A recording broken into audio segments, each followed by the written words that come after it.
Hi అండి. 2024లో వచ్చే నర్మదా పుష్కరాలకి మనం గుజరాత్లో ఏ ప్లేస్కి వెళ్ళాలి, ఆ స్థలం యొక్క విశిష్టత ఏమిటి, అలాగే మనకి గుజరాత్లో ముఖ్యంగా 2 జ్యోతిర్లింగాలు ఉన్నాయండి. ఒకటి సోమనాథ్ జ్యోతిర్లింగం అండి, ఇది ఫస్ట్ జ్యోతిర్లింగం అండి. అలాగే నాగనాథ్ నాగేశ్వర్ జ్యోతిర్లింగం, ఇంకా అమ్మవారి శక్తిపీఠం కూడా ఒకటి ఉందండి, అదే అంబాజీ మాత శక్తిపీఠం. పంచద్వారకల గురించి మీకు డీటెయిల్గా చెప్తాను. ఇవే కాకుండా అక్కడ చూడడానికి ఇంకా చాలా ముఖ్యమైన ప్రదేశాలు ఉన్నాయండి, వాటి గురించి కూడా మీకు డీటెయిల్గా చెప్తాను. అందరూ లైక్ చేయండి, అలాగే షేర్ చేయండి. గుజరాత్లో బారూచ్ అనే జిల్లాలో దాండియా బజార్కి దగ్గరలో ఉన్న దశ అశ్వమేధ ఘాట్లో మనం నర్మదా పుష్కర స్నానం చేయొచ్చండి. ఇది శ్రీ మహావిష్ణువు వామన అవతారంలో వచ్చి మొత్తం విశ్వాన్ని 3 అడుగులతో కొలిచిన ప్రదేశం అండి. అలాగే మహాబలిరాజు ఇక్కడే 10 అశ్వమేధ యాగాలు చేశారు, అందుకే ఈ స్థలం అంత పవిత్రమైనది. ఈ ఘాట్ దగ్గర అంబాజీమాత ఆలయం, ఉమియామాత ఆలయం, నర్మదామాత ఆలయం, కోటి రుద్రేశ్వర మహాదేవ్ ఆలయం, అలాగే వామన ఆలయం, ఇంకా చాలా ఆలయాలు ఉంటాయి. బృహస్పతి వృషభ రాశిలోకి ప్రవేశించినప్పటి నుండి 12 రోజుల పాటు జరుపుకుంటారు ఈ నర్మదా పుష్కరాలు. ఈ సంవత్సరం నర్మదా పుష్కరాలు 2024 మే 1 నుండి ప్రారంభం అయ్యి మే 12న ముగుస్తున్నాయి.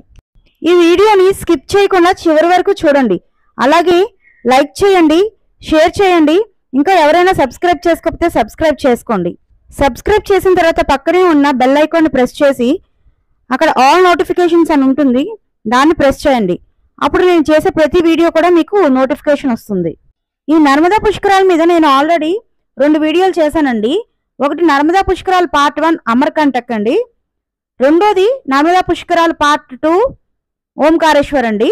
ఎవరైనా ఆ వీడియోస్ చూడకపోతే నేను లింక్ డిస్క్రిప్షన్లో ఇస్తానండి, అవి కూడా చూడండి, మీకు ఒక ఐడియా వస్తుంది.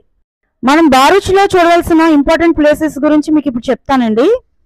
ఫస్ట్ మనం నర్మదా పుష్కర స్నానం చేయవలసిన ఘాట్ దశాశ్వమేధ ఘాట్ అండి. తర్వాత భృగు ఋషి ఆలయం అండి.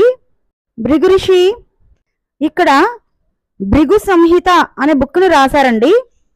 అలాగే 5 మిలియన్స్ హారోస్కోప్స్ అన్నిటిని కూడా డాక్యుమెంట్ చేశారండి.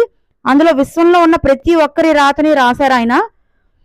అలాగే ఆయన ఇక్కడ ఆశ్రమాన్ని నిర్మించుకోవడానికి గల కారణం ఏంటంటే, నవనాథులు బారూచ్లో ఉండడం వల్లనే ఇక్కడ ఆయన ఆశ్రమాన్ని నిర్మించుకున్నారండి. నవనాథులు అంటే ఇక్కడ 9 శివలింగాలు స్వయంభూగా వెలిసాయండి. నెక్స్ట్ చూడవలసినది స్వామినారాయణ టెంపుల్ అండి. మనకి గుజరాత్లో టోటల్గా 9 ఉన్నాయండి స్వామినారాయణ టెంపుల్స్. ఇక్కడ బారూచ్లో ఉన్న Swaminarayan temple 175 years old temple అండి. నెక్స్ట్ గోల్డెన్ బ్రిడ్జ్ అండి. దీన్ని గోల్డెన్ బ్రిడ్జ్ అని ఎందుకు అన్నారంటే, బ్రిటిష్ వాళ్ళు 1881లో రస్ట్ రెసిస్టెంట్ ఐరన్ తో కట్టారండి. ఇది చాలా ఎక్స్పెన్సివ్ అంటండి, అందుకే దీనిని గోల్డెన్ బ్రిడ్జ్ అని అంటారు. ఈ బ్రిడ్జ్ మనకి బారూచ్ ని అంకలేశ్వర్ ని కనెక్ట్ చేస్తుందండి. నెక్స్ట్ శక్తినాథ్ మహాదేవ్ టెంపుల్ అండి. ఇది న్యూ బారూచ్ సిటీలో ఉంటుందండి. చంద్రమౌళేశ్వర్ మహాదేవ్ టెంపుల్ అండి. ఇక్కడ శివలింగాన్ని పాదరసంతో తయారు చేశారండి. నెక్స్ట్ ఓల్డెస్ట్ లైబ్రరీ ఆఫ్ బారూచ్ అండి. దీనిని రిచర్డ్ దీప్ చంద్ 1858లో స్టార్ట్ చేశారండి. ఇక్కడ టోటల్గా మనకి 2 lakhs బుక్స్ కలెక్షన్ ఉంటుందండి. శుక్లేశ్వర్ మహాదేవ్ టెంపుల్ అండి. ఇది చాలా ఫేమస్ టెంపుల్ బారూచ్లో. Next Shri Vishnu Ayyappa temple. Next Omkarnath Vishnu Mandir అండి. ఇక్కడ ఉన్న విష్ణుమూర్తి యొక్క విగ్రహం చాలా పొడుగ్గా తెల్లగా ఉంటుందండి. ఇది నర్మదా నది నుంచి ఉద్భవించింది. ఈ విగ్రహం మట్టితో తయారు చేయబడిందండి, కానీ చూడడానికి మార్బుల్తో తయారు చేసినట్టుగా ఉంటుందంటండి. నెక్స్ట్ కబీర్ వద్ అండి. బారూచ్ జిల్లాలో నర్మదా నదిలో ఒక ద్వీపంలో ఉన్న ఒక పెద్ద మర్రి చెట్టు అండి. అది బోట్ రైడ్ ద్వారా మనం ఈ ప్రాంతాన్ని చేరుకోవచ్చు. నర్మదా నది అమ్మ తల్లి దివి నుండి భువికి దిగి వచ్చిన పురాణ గాథలు 3 ఉన్నాయండి. అవి నేను ఆల్రెడీ నర్మదా నది పుష్కరాలు పార్ట్ 1 అమర్కంటక్లోను, అలాగే నర్మదా నది పుష్కరాలు పార్ట్ 2 ఓంకారేశ్వర్లోనూ చెప్పడం జరిగింది. ఎవరైనా ఆ కథను తెలుసుకోవాలి అనుకుంటే ఆ వీడియోస్ని తప్పకుండా చూడండి, లింక్స్ డిస్క్రిప్షన్లో ఇస్తాను. ఇంకా గుజరాత్లో చూడవలసిన కొన్ని ఇంపార్టెంట్ ప్లేసెస్ గురించి మీకు ఇప్పుడు చెప్తానండి. ఫస్ట్ ఇప్పుడు మీకు ఇక్కడ కనిపిస్తుంది నిష్కలంక్ మహాదేవ్ మందిర్ అండి. ఇది ఇతర హిందూ మరియు శివాలయాల మాదిరిగా కాకుండా నిష్కలంక్ మహాదేవ్ అనేది గోడలు మరియు పైకప్పు లేని ఒక బహిరంగ ఆలయం అండి. ఈ నిష్కలంక్ మహాదేవ్ ఆలయం సముద్రపు ఒడ్డున ఉంటుందండి. ఈ ఆలయం భావనగర్ నుండి 22 కిలోమీటర్ల డిస్టెన్స్లో ఉంది. కోలియాక్ అనే ఒక చిన్న విలేజ్లో ఉంటుందండి. ఇక్కడ మీకు కనిపిస్తున్న ఆ బీచ్ కోలియాక్ బీచ్ అండి. ఇక్కడ పార్వతీదేవి, గణేశుడు, అలాగే 5 శివలింగాలు ఉంటాయండి. ప్రతి శివలింగానికి అభిముఖంగా నంది విగ్రహం ఉంటుందండి. ఈ ఆలయం యొక్క చరిత్ర ఏంటి అంటే, పాండవులు కౌరవులతో యుద్ధం అనంతరం వారి పాప పరిహారం కోసం తపస్సు చేస్తే శివుడు పాండవులకి ఒక్కొక్క సోదరుని ముందు ఒక్కొక్కటిగా కనిపించి వారికి క్షమాపణ ప్రసాదించాడు. చివరగా శివుడు 5 లింగాల రూపంలో ప్రతిష్ఠించారు. ఒక్కొక్కటికి సంబంధిత పాండవుల పేరు మీద ఉన్నాయి. ఇక్కడ చనిపోయిన వారి బూడిదను నిమజ్జనం చేస్తారు. ఈ ప్రదేశం యొక్క ఆసక్తికరమైన అంశం ఏంటంటే, శివలింగాలు అధిక ఆటుపోట్లు సమయంలో సముద్రపు నీటి కింద దాక్కుంటాయి. అలాగే తక్కువ ఆటుపోట్ల సమయంలో మళ్ళీ కనిపిస్తాయి. ఇక్కడ మీకు కనిపిస్తున్న ఈ 20 అడుగుల ఎత్తైన స్తూపం పైన జెండాతో ఈ ప్రదేశానికి ప్రత్యేక ఆకర్షణ. ఇక్కడ మనకి గుజరాత్లో చూడడానికి 2 జ్యోతిర్లింగాలు ఉన్నాయండి. అందులో ఒకటి సోమనాథ్ టెంపుల్ అండి. ఇక్కడ ఉన్న ఈ జ్యోతిర్లింగం సోమనాథ్ జ్యోతిర్లింగం ఫస్ట్ జ్యోతిర్లింగం అండి. స్థల పురాణం ప్రకారం సోమనాథ దేవాలయాన్ని చంద్రుడు నిర్మించాడని భావిస్తారు. సోముడు అనగా చంద్రుడు. చంద్రుడిని దక్షుడి శాపం నుండి విముక్తుడిని చేసిన శివుడు ఆలయం కనుక ఇది సోమనాథ ఆలయం. సోమనాథ ఆలయాన్ని ప్రభాస తీర్థం అని కూడా అంటారు. ఈ ఆలయం 1వ శతాబ్దంలో నిర్మించబడింది. ఈ క్షేత్రంపై అనేక సార్లు దాడులు జరిగినా అన్నిసార్లు కూడా పునర్నిర్మాణం జరిగింది. ఇక్కడ ఉన్న చంద్రకుండంలో స్నానం చేసి సోమనాథేశ్వరుడిని దర్శిస్తే సర్వ పాపాలు తొలగిపోతాయని భక్తుల ప్రగాఢ విశ్వాసం. నెక్స్ట్ జ్యోతిర్లింగం శ్రీ నాగనాథ నాగేశ్వర జ్యోతిర్లింగం. అరణ్యవాసంలో ఉన్నప్పుడు పాండవులే స్వయంగా ఈ ఆలయాన్ని నిర్మించినట్లుగా పురాణ గాథ. తారకాసురుడిని వధించిన తర్వాత నాగలింగేశ్వర నామముతో లింగరూపము ధరించెను. ఇప్పుడు నేను మీకు పంచద్వారకల గురించి చెప్తాను. పంచద్వారక అనేది 5 శ్రీకృష్ణ దేవాలయాలకు ఆధ్యాత్మిక ప్రయాణం.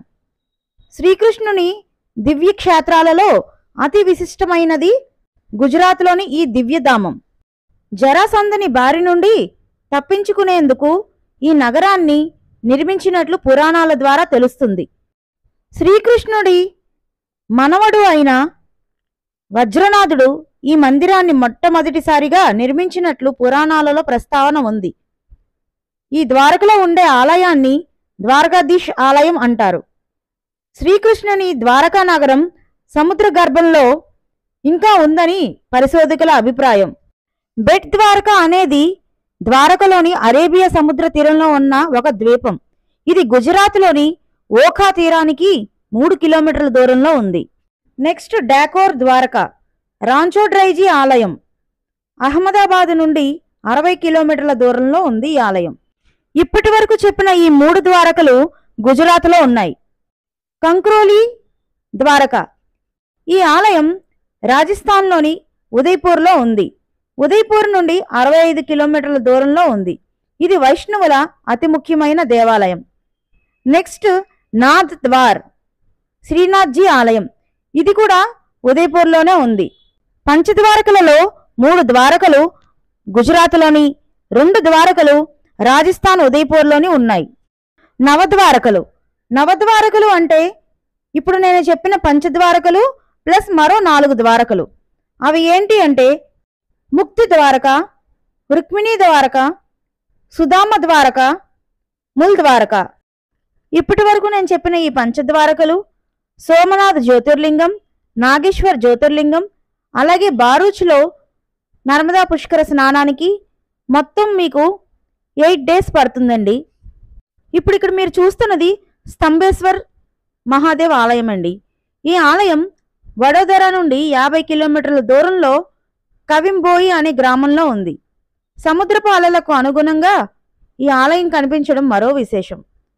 శివపుత్రుడైన కార్తికేయుడు ఇక్కడి శివలింగాన్ని పూజించి సర్వదోషాల నుండి విముక్తుడైన విధంగానే ఈ లింగాన్ని దర్శించుకున్న వారు కూడా తెలిసి తెలియక చేసిన తప్పుల నుండి విముక్తులవుతారని భక్తుల నమ్మకం. గుజరాత్లో మనకి చూడడానికి శక్తిపీఠం కూడా ఒకటి ఉందండి. అదే అంబాజీమాత శక్తిపీఠం. ఇక్కడ సతీదేవి యొక్క చెయ్యి పడిందంట. ఇది నార్త్ గుజరాత్లో బనస్కాంత అనే జిల్లాలో ఉందండి. నెక్స్ట్ మనం గుజరాత్లో ఇంపార్టెంట్గా చెప్పుకోవాల్సింది స్టాచ్యూ ఆఫ్ యూనిటీ అండి. ఇది నర్మదా నది మధ్య భాగంలో ప్రపంచంలోనే అతి ఎత్తైన విగ్రహంగా గుర్తింపు పొందింది. ఈ సర్దార్ వల్లభాయ్ పటేల్ విగ్రహం 182 మీటర్ల ఎత్తు.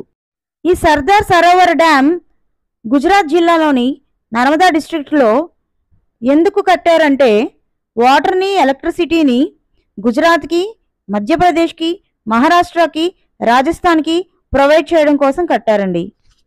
ఈ సర్దార్ సరోవర్ డ్యామ్ నుండి స్టాచ్యూ ఆఫ్ యూనిటీ 3.5 కిలోమీటర్స్ డిస్టెన్స్లో ఉంటుందండి.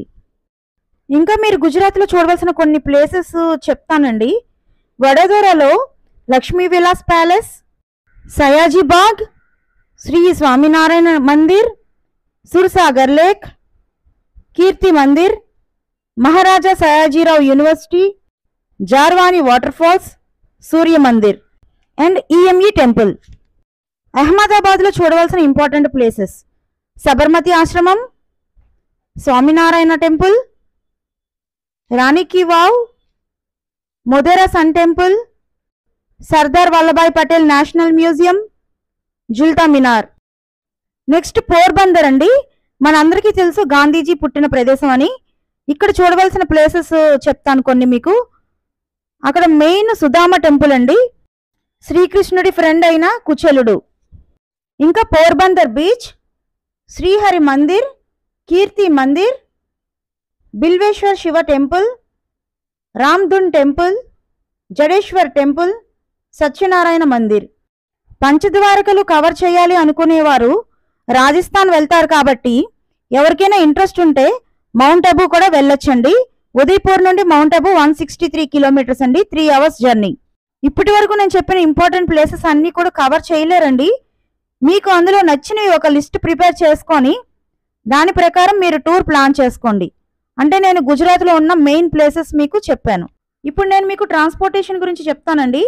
అహ్మదాబాద్ మోస్ట్ ఇంపార్టెంట్ అండి. చాలా పెద్ద రైల్వే స్టేషన్ ఉంటుంది, అన్ని సిటీస్కి కూడా కనెక్ట్ చేస్తుంది. అలాగే నెక్స్ట్ ఇంకా మీకు నియరెస్ట్ కావాలంటే సూరత్ రైల్వే స్టేషన్ ఉందండి. నెక్స్ట్ వడోదర కూడా ఉందండి. మనకి ఇంటర్నేషనల్ ఎయిర్పోర్ట్స్ అయితే 3 ఉన్నాయండి గుజరాత్లో. ఒకటి Ahmedabad, next Surat, last one Vadodara అండి. డొమెస్టిక్ ఎయిర్పోర్ట్స్ అయితే 9 ఉన్నాయండి. భావనగర్ ఎయిర్పోర్ట్, భుజ్, జామ్నగర్, కండ్లా, పోర్బందర్, రాజ్కోట్, అమ్రేలీ, కెషోడ్. వీడియోని చివరి వరకు చూసినందుకు థ్యాంక్ యూ.